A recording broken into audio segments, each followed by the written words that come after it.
আসসালামু আলাইকুম প্রিয় দর্শক এবং শ্রোতা। আপনাদের সবাইকে আমন্ত্রণ জানাচ্ছি আপন ঠিকানার ছোট্ট একটি বেসিক ভিডিওতে। এই বোনটি তার পরিবারের কাছে ফিরতে চায়। একটু মনোযোগ দিয়ে মিনিট খানেক তার কথা যদি আমরা শুনি, এমন হতে পারে যিনি ভিডিওটি দেখছেন তিনি তার পরিবারকে চেনেন। আপনার নাম? শিলা। শিলা বাবা-মায়ের দেয়া নাম।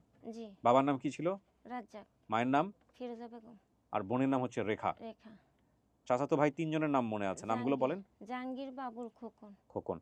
নোয়াখালীর লক্ষ্মীপুর থেকে উনি মূলত হারিয়ে গেছেন।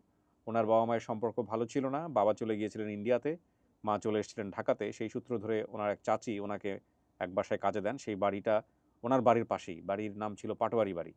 এবং এই পাটোয়ারি বাড়ি থেকে উনি মাকে খোঁজার জন্য ঢাকায় চলে আসেন। কিভাবে এসেছেন উনি বলতে পারেন না, নোয়াখালীর লক্ষ্মীপুর থেকে। সেখান থেকেই মূলত উনার হারিয়ে যাওয়া। পুরো গল্পটা আমাদের এই পেইজে বা আমাদের এই চ্যানেলে আছে, আপনারা ওখানে দেখতে পারবেন। এখানে ছোট্ট করে আমরা রিলস আকারে বা শর্টস আকারে ছাড়লাম। আপনারা যারা এটা দেখবেন, দয়া করে নোয়াখালী এবং লক্ষ্মীপুরে যদি কোনো গ্রুপ থাকে